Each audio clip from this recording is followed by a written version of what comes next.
All right, Mopar people, welcome back to the channel. I am just Mopar Joe. Behind me, I have the Bulldog 4.5-inch bore engine block. It's time to try to make 900 horsepower, and that'll be a first for me. Obviously, it's naturally aspirated. This thing's gonna be around a 580 cubic inch. So if you haven't seen my other videos of the teardown, go check it out. Currently, I've got the block back from Mr. Rick Seaman. He's gone through and remachined everything to get it totally cleaned up, ready to reassemble. That's what I'm doing today. Also, the owner wants me to paint this thing orange. So if you know, a lot of Chevrolets are painted black. He wants an orange engine, and I'm happy to do that for him. So hopefully y'all hang out for that. I'm going to show you in this video. I've got the head flow numbers for this. These are Victor 440 heads from Edelbrock that have been professionally ported, and I've had those sent off and a new valve job completed on them. It had a couple actually bent valves in them, so we've got new valve springs.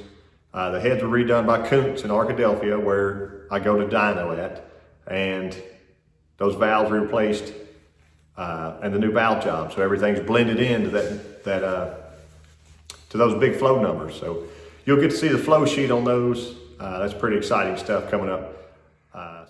So if you missed the recap on this, you'll see that oil galley hole right there. There it is. And you may be able to notice it is full of trash in just a second. Anyway, that hole and that hole both had these two plugs in them.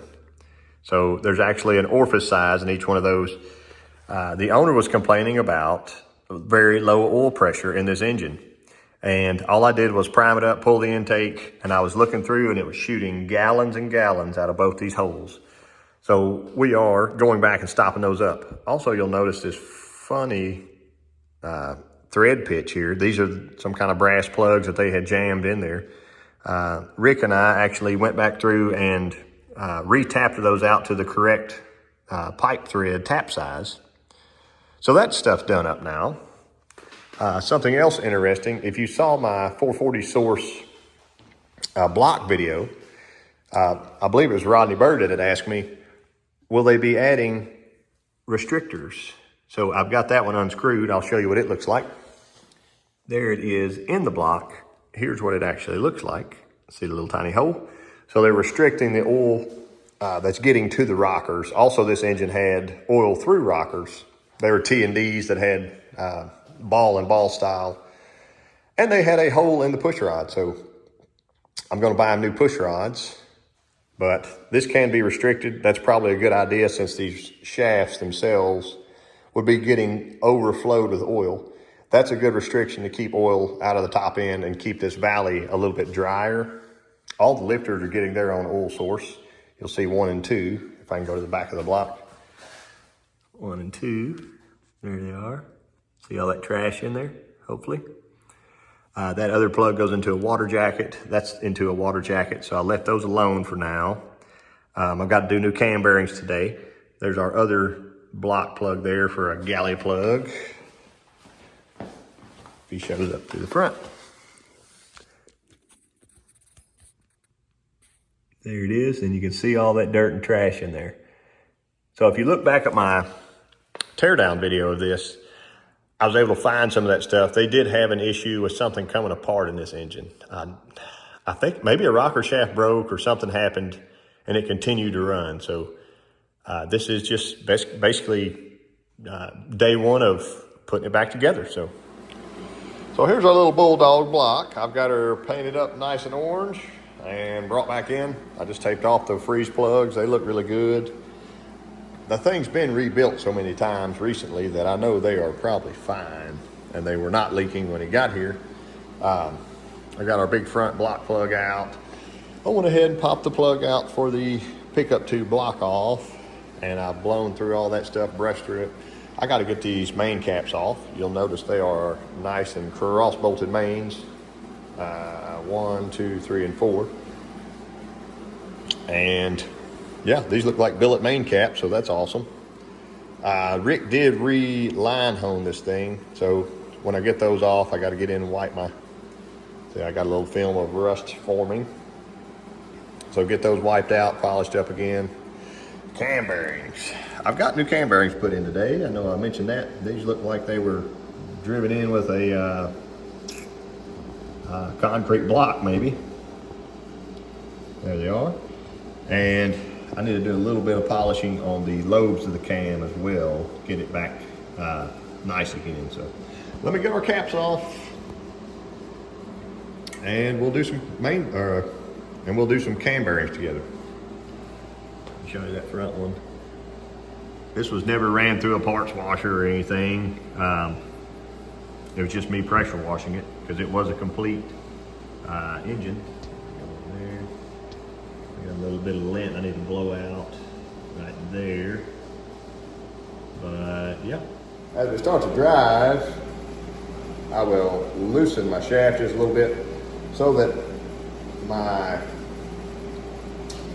tool won't score the boards of the block. There we go. So see, I don't want this cranked wide open and hard. I want it to slide through smoothly.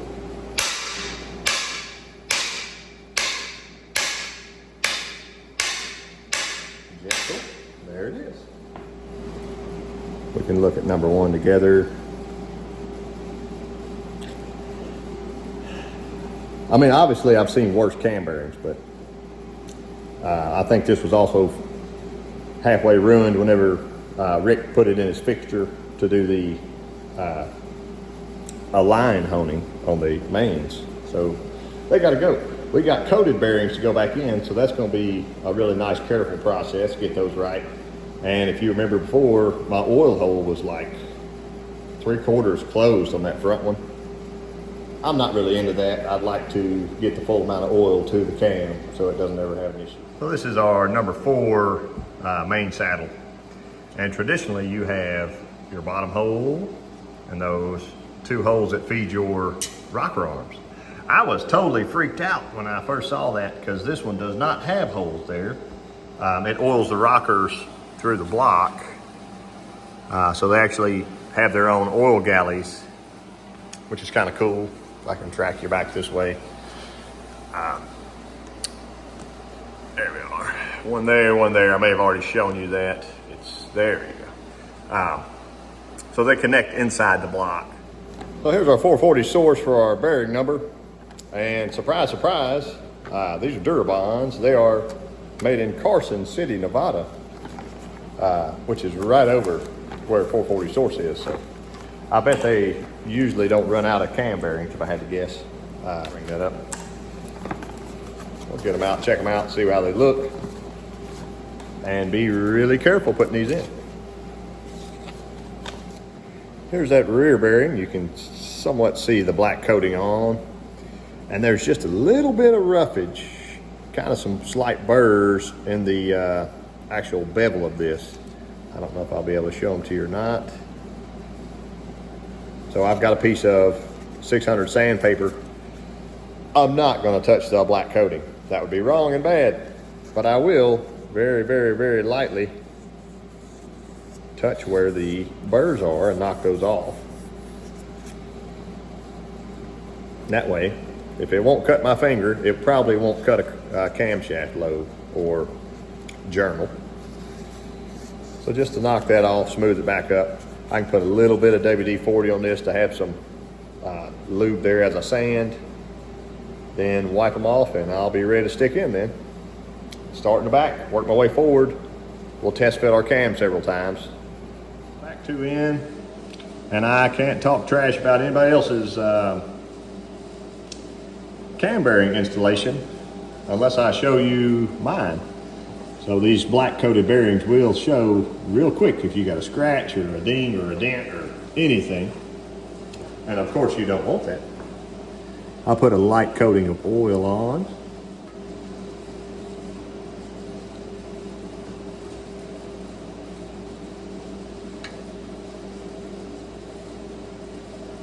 There we are.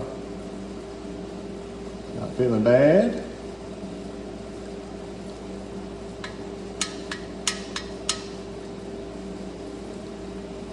I like to check as I go along. So if I had one tight right now or an issue, as I go down the line, if I was to put all 5 in, then I wouldn't know which one was tight. So right now I've got those back 2 with only engine oil. We turned pretty nice. Yeah, so I'll slowly pull my cam back out and keep going. We are finally all in. Everything looks good to me. That front bearing is actually fully grooved. We got a nice, easy going spin to her. Floats in and out. We want it to. We don't want it to, but looks good for my house. The front gear, if you'll remember, I think he has a Torrington bearing and then that little bit of space there, so it'll actually suck it into the correct position. So yeah, those are in and good to go. So here's a beautiful Edelbrock Victor 440 head. These have been fully CNC'd and then ported as well. I'm gonna get a flashlight and shine in here. I did show them in the other video as well, but I wanted you to see them. Also, I'm waiting on Kuntz to send me the flow numbers. I thought they were in the sheet or in the package, but here's our sheet. So we reused our retainers and locks, locators comp 4772. We got new pack springs, 1225s. So all that's looking good. Where we at? Cam specs, 726, 698. I got them all that stuff before they picked out springs. And where's our pressures at? There we go, 644 is the rate. So it's a little more spring than I run on in my stuff, but it's a lot more head. It looks like they were both milled 4,000s. I think on here it says 3, but I would trust the man who probably wrote that on there with a marker. But they're beautifully sealed up and wrapped up. I just took one out of the package. I have not unboxed them since I've had them in back in April. So it's go time for these dudes. And yeah, they look really nice. If I can get those flow numbers, I'll put them up here for you. Here's that flow sheet. Looks like 389 up to 402, then 407 above that. I know obviously most cams aren't 1,000 lift, but it's well into the high 300s most of the range. So these dudes should make some pretty impressive power, especially with 580 cubic inches underneath them. And I want to say we're at 12-to-1 compression. It could be higher for sure, but the owner of this engine he wants to run a specific gas. He doesn't want to run 120 octane, so he kind of designed all that the first time they built it through Muscle Motors, but this time it should be right. So I'm excited to see what it does on the dyno soon. I appreciate y'all following along with our 580 build. This is just kind of an introduction and a good little cleanup. So thank y'all for watching. Next time we'll go ahead and put this thing together, at least the bottom end, and we're on to the dyno soon.